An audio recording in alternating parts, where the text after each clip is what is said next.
Hey, how's it going, everybody?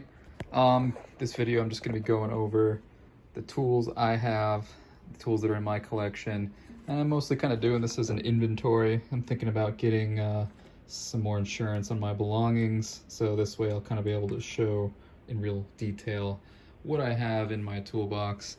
You might be able to just also use this as a guide if you're looking to start out as a technician.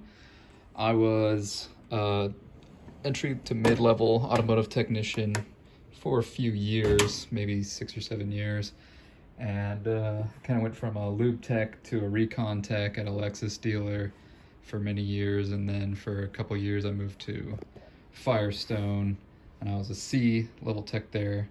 So, you know, if you're kind of that entry to mid-level tech, you don't really need a crazy tool collection, but this is more than enough for that.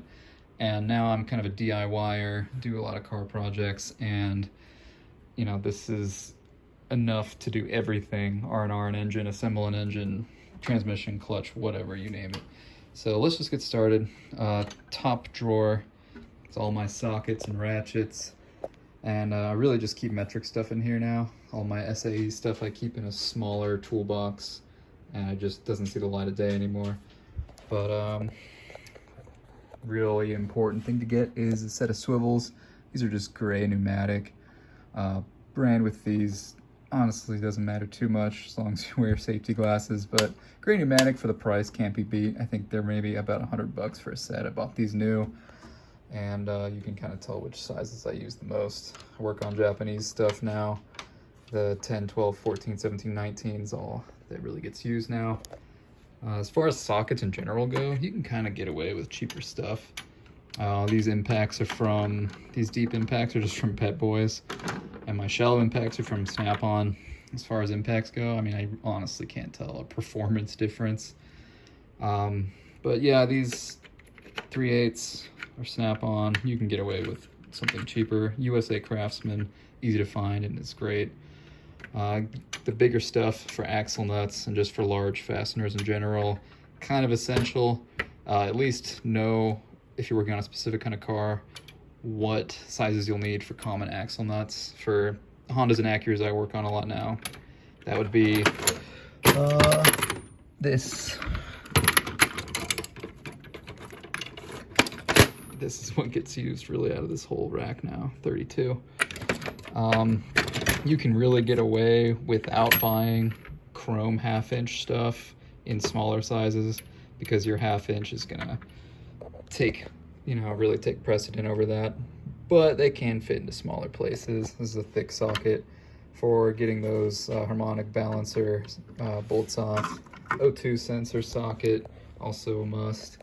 1/4-inch stuff at first you can really get away without using, but it is nice to get into those tight spots. Hex sockets, I've got one of every brand because I seem to lose them so much. And Torx, also essential, and very important to get some tools for getting those oil filters off. Crow's foot, these are just Harbor Freight. They're not very good, but I don't use them very often, so that's fine. What I really like, and what you should maybe get too for an all-around socket if you just want to get one set, are these mid-depth. These are Craftsman USA. I use these a lot and they're great. Some extra 6-point stuff, adapters, universals, a magnetic impact Cornwell socket, 10mm. This is really great for taking off like splash guards, under shields, stuff like that. And extensions, if you can invest in one of these. Also, if you're working on imports a lot, this is an extended, can't really get it to focus, but this is an extended Snap-on 10mm impact swivel socket. This thing is worth the money. Tight spots on those Japanese cars. As far as ratchets go, just kind of buy cheap stuff. You can get these at yard sales. Ratchets aren't that critical in my opinion. I mean, get maybe a couple with a high tooth count, especially for your 3/8 flex head. This is a Genius, kind of an obscure brand, but it's lasted me like 12 years. But SK is a brand that is cheap used. You can find them at thrift stores, maybe not thrift stores, but yard sales, used tool stores, pawn shops. I like them a little better than the similar era Craftsman stuff. People kind of sleep on these and hardly ever charge much for them used. The big 1/2-inch flex head ratchet, this Craftsman one, it is actually pretty sweet, but their smaller ratchets tend to be kind of chunky and clunky and skip teeth a lot. For a breaker bar, this Harbor Freight Pittsburgh one is probably one of the best tools you can get at Harbor Freight, in my opinion. It's just really a big bar, you can't go wrong, but the length and the handle they give you with this for the money is pretty nice. Some Allen keys, nice to have, but not the end of the world if you don't, because these are a lot more convenient. Oh yeah, and getting a Phillips socket. You'll use this a ton, especially for interior stuff. Put this on a 3/8 impact, cordless impact that you will inevitably need to buy at some point. And this thing, you can just take apart the entire interior of a Honda with this and a flathead screwdriver. Let's move on. Yeah, this room's a mess. I'm kind of going through it and organizing it, so excuse my disorganization. One thing you kind of don't want to skip on, sockets and ratchets you can get away with getting cheap stuff, but combination wrenches, get yourself at least a somewhat decent set. SK, again, not exactly snap-on quality, but you know, again, if you can get a set of these used, which is not too hard to find, in my opinion, again, better than Craftsman stuff, and a lot of times people don't charge very much for this brand. Ratchet wrenches, pretty essential today. Can't really leave home without these. These are the USA-made reversible Craftsman ratcheting wrenches, and if you can find a set of these, they're hard to find. These are amazing. Every now and then the tan will kind of catch, and just stick it in some automatic transmission fluid, goes back to normal after a night of that. But if you can't find those, Gear Wrench is a particularly good cheap brand for these and for ratchet wrenches in general. I later on kind of bought these flex head Husky ones. They're cheap, and just to get into even tighter spots, I use these a lot. And they kind of just come in perfect sizes. They don't skip anything I don't use, especially for working on Japanese cars. Have at least one of these. They come in handy more often than you think they would. Extra small stuff. Always have an extra 10. I also keep extra 10 sockets up there if you didn't see them. Flare nut wrench set. The Duralast ones, these do kind of spread when you're using them on a tight fitting. So I haven't had that problem with this one power built one. So maybe get a set of these. I think you can get them at O'Reilly something or online. Just a couple extra long ones. These are for taking off. Specifically, I use these for taking off really tight drain plugs when I worked on at a Buick dealer as a lube tech for a little bit. Nice to have. And this is another pawn shop score. Just some long Mac wrenches. If you can find a set like this used, really get some, because that extra leverage in tight spots will be crucial. But like I said, just getting a nice set in general of combination wrenches, if you're going to splurge on one kind of tool, I would say this is it. Because if you don't get nice combination wrenches, when you use that open end with a cheap wrench, you're going to round out your fasteners, especially if you're working on a rusty car. So something to keep in mind. Screwdrivers, a lot of people swear that these plastic Craftsman USA screwdrivers are junk. I really like them. I've been using them since I can remember. There are some stores in town where you can still get new old stock USA Craftsman screwdrivers, so check out Ace Hardware if you have one nearby, and you might be surprised to find some there. But a lot of these are like 15 years old and they still work fine. And I've even hammered on them and abused them. Missing one of my flatheads here. You don't really need these Torx, but they came with the set, so nut drivers I hardly ever use, but these are kind of nice, especially this kind that you can also use as an extension for 1/4 inch nut driving. You just put any socket on there. Get yourself a scraper for taking off gaskets when you can't maybe fit a wire wheel in there. This one you put a razor blade on. It's kind of nice if you're careful with it on head gaskets. A couple small pry bars come in handy way more often than you'd think. Super extendo long screwdrivers don't come in handy as often as I would have thought, but I still have them. Interior stuff for taking off plastic, you know, radio bezels, what have you. Weird extensions. screwdriver with different bits. I don't use it that often, but when I do, it's kind of a lifesaver. And yeah, really self-explanatory. Screwdrivers aren't calculus. Really small stubby will come in handy more often than you think. I think this one's actually snap-on, even though it doesn't say it on there. But extra super short stubby, you know, of taking off mud guards without taking a wheel off first, something like that.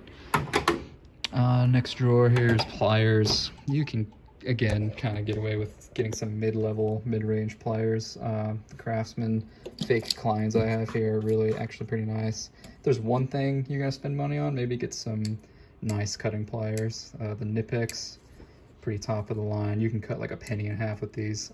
There are gonna be times where you're just gonna need some really bitchin' cutting pliers. So get yourself some. A decent pair of vice grips. Channel lock brand channel locks. And you can kind of find these everywhere used. Get yourself a couple pairs of those. Snap ring pliers are essential. These are really come in handy and will save you a mess. They're basically designed specifically to close coolant radiator and coolant hoses when you're not using them, when you're taking them off a radiator. You don't want to just dump gallons of antifreeze all over the floor. This is a Mac needle nose set I bought, but the real takeaway here is these kind of weird looking guys with the rounded ends on these extended needle nose. These are really handy for taking off heater hoses in weird spots. And I even think you can get a pair of these at Harbor Freight or your local auto parts store that are similar. And you don't really need to splurge on these specialty pliers, like not a big deal. Nice set of bent needle nose. Couple of slip joint pliers, also pretty essential. I say essential a lot.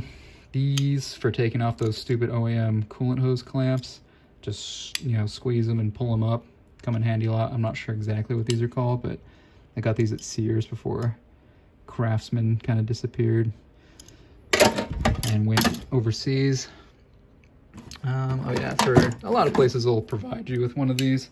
Excuse my voice crack, I'm still going through puberty at 34. Taking wheel weights off and hammering them back on, pretty good for that. You can find those cheap if you have a pawn shop near you. This is kind of an odds and ends drawer. If you can find one online, I won't bother taking it out because it's not that exciting, but this is just a cheap Chinese scan tool. This brand Conway, they make one that's maybe 30 or 40 bucks, and you can read live data on it and check live short-term and long-term fuel trim. That's really handy for a DIY kind of situation. But for torque wrenches, get yourself some decent ones. I found this maybe used for 100 bucks. It's a Mac one, but it's just a typical split beam setup. I think CDI actually makes these for Mac. Husky 3/8 and a Harbor Freight 1/4 inch. Disclaimer, don't trust Harbor Freight torque wrenches as far as you can throw them. But, you know, that's what I got for now. Might splurge on a nicer one. The voltmeter is pretty handy. Get one with auto if you can, unless you're really good at math. Compression tester is essential. A vacuum gauge is essential. Soldering iron is really necessary. A timing gun, definitely get one of those. This is kind of a remote starter thing for checking maybe your ignition circuit. Having a couple soldering irons, jumping wires, torque angle gauge.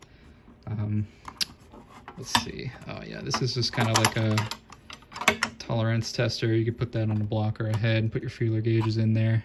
Make sure you're within specs. If you haven't picked up by now, I really like to buy stuff used. About 70% of my collection, that stuff's probably older than I am, and it still works great. So there's no reason to really blow your paycheck on the tool truck, especially when you're just starting out. The old Craftsman and SK stuff from when your parents were working on cars, that stuff's just as good as the new Harbor Freight stuff. And a lot of times it still has a warranty. And, you know, it's, you know, not supporting sending jobs overseas. So that's good. As far as power stuff goes, this drawer used to be full of air tools, but since I don't professionally work in the field anymore, I sold my air tools. I hadn't used them in like 10 years. So I just got some cheap electric stuff. Cordless electric impact. You're really, if you're gonna be working in the automotive field professionally in any level, you really are gonna need one of these. This is a cheap Harbor Freight one. I literally just talked about how you can get away with not buying stuff at Harbor Freight, but it is hard to find used electric impacts, cordless impacts. Maybe a Milwaukee one used would be twice as much, if not 3 times as much as this one cost. And these are pretty good for the money. I think this, I want to say this was like 60 bucks without the battery.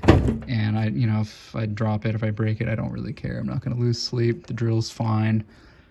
Corded drill, thrift store find, works good. I bought this specifically just for taking those crank pulleys off those Hondas, because I couldn't get anything else to get it off, and it did work. They're advertised at 1,000 foot-pounds for the Bauer one, and you can take lug nuts off with that too. It's fine. Nothing to write home about, but it gets the job done. If you own anything with a fastener on it, you probably want to get a decent rethreading kit. This is a used one from Cornwell, but I think a lot of companies carry the exact same one. It's pretty basic. Oh, you can see I got this for 60 bucks. You could probably get a cheaper one, but this kind of just has everything. It's also not over the top. It's in a small case. Has all the common stuff. There's not much to say about it other than you really, if you don't get one now, you're just gonna have to borrow this stuff from someone else because you're gonna cross-thread something. This is all just kind of overflow. Did kind of buy a more in-depth set of hex and Torx just because specific things I wasn't able to get that simple set I have up there into tight spots, but I don't use this stuff that often. But when you need it, when you need these long shank ones, you really need them. Everything else in here is not really worth looking at. Pulley puller sets. I think there's a drum brake set back there. Battery charger. Let's move over to the other side. It's everybody that has a toolbox with drawers, you know, you're just gonna have a drawer full of crap. But gauges, little flashlights, pens. You are gonna use this stuff a lot. Little clutch alignment tool ends up here. Feeler gauges. Definitely get yourself a nice set of feeler gauges. This is the USA Craftsman set. I think, yeah. Pretty easy to find those. But yeah, definitely gonna want that. I don't know where my mirror is, but get yourself an extended mirror. Get yourself an extendo magnet. Paint marker. Crayons are nice for marking tires when you want to take a tire off and put it back on without rebalancing it or something like that. Wires, solder, grease, stuff like that, connectors. If you're working on harnesses or anything like that, you're going to want some extra wire, a lot of solder, silicone, hammers. Get yourself a nice BFH. You don't need a snap-on one like this, but something, this one's got the sand in it. I can't remember what that's called, dead blow, and it's also nice and big and heavy. So just one BFH, big effing hammer is really necessary. Got a really just big gnarly Mad Max junky one here, and a couple of dead blow mallets. I don't know how I ended up with 2. Smaller hammers are nice to have when you don't want to just pulverize something. And these dainty little soft hammers, you used to be able to get these at Sears. These are kind of nice when you kind of just have like something stubborn that's maybe plastic and delicate, but you know, you can't get it in by pushing with your thumb, and you kind of just want to pop it back in. That's kind of what I use this for, especially like bezels around AC vents. If it's just giving me trouble, I'll just pop it back in. I don't know what those are actually for. That's what I use them for. More random stuff. Mini drill bit sets. This is for taking bumper stickers off. Works really well. Got my wire wheel stuff in here. I used to use this with the die grinder, doing tire patches and stuff. Now I just have my drill. All this stuff fits in there. Nothing too exciting. Extra, you know, broken bolt retrievers. I can't remember exactly what they're called. Get yourself a few of those. Save yourself a headache. More tap and dies. This is stuff I can comfortably hit with a hammer. That's kind of what this drawer is. Broken screwdrivers, pickle fork, punches. Literally just a random piece of brass that I use to just hit stuff with a hammer with. Broken flathead screwdrivers, don't throw them away. You can kind of use them to like hit with a hammer, especially if you have one of those axle nuts and you need to dent it in on one side to get it to attach to the CV axle. Just kind of use a broken little flathead, hammer it on. I won't tell. And this is AC stuff. Technically that's supposed to be connected there, but kind of flush it out before you use it. Gauge manifold set and vacuum pump. Not too exciting. That's pretty much it. The box itself is just an antique, not really an antique, but maybe from the 90s Husky toolbox. Got it used. Again, it's a mess right now. It's not usually like this, but you know, the modern equivalent might be your Harbor Freight US General box. You can get those for a few $100 when they're on sale, and they're about the same size. I recommend something kind of bigger so you have a place to work on, or just store crap on like I do, as opposed to those tall skinny ones, which I find awkward, but again, it doesn't matter. Yeah, main takeaway from this: really don't spend money on the stuff you don't have to spend money on, and save it for the stuff that you should spend money on. And yeah, thank you for coming along with my boring journey to document my tool collection as of now. Oh, actually, you know what? Let's go. This is where I keep my standard stuff real quick. These are all the SAE stuff I just don't really use that much anymore. But of course, I'm not going to get rid of it. It's not really worth it to get rid of it. The vast majority of this stuff is SAE Craftsman. There's some old Snap-on stuff in here, maybe from like the 60s or 70s. But I've filled in the missing stuff with Craftsman. Not much to say here. Standard stuff. Deep 1/2 inch, deep 3/8, more Genius stuff. There was a tool truck that sold independent tools that came to my dealer when I worked there, and that's where all this Genius brand stuff came from. It's not bad. Extra ratchets. You ever see a good ratchet at a thrift store or pawn shop or whatever? A couple bucks, you know, it's hard to say no. And then if you lose one, you've got an extra one right there. Extended Allens, regular Allen keys, little breaker bars that really just aren't useful. Again, this is a toolbox, stuff I don't use that often. And all of my standard wrenches, just kind of sitting here collecting dust. But, you know, it's the big sizes, so when I have something huge, I can often find a standard equivalent to that metric fastener I'm trying to work on. So, some of these bigger sizes I do use sometimes. Yeah, mostly USA Craftsman. Kind of can't beat them for the money, and you can still find them dirt cheap. A couple of other brands mixed in here. This is kind of a cool toolbox, little vintage SK. Yeah, portable. Take it with you wherever you want. And anyway, that's the end of the video. Thank you for listening, and party on.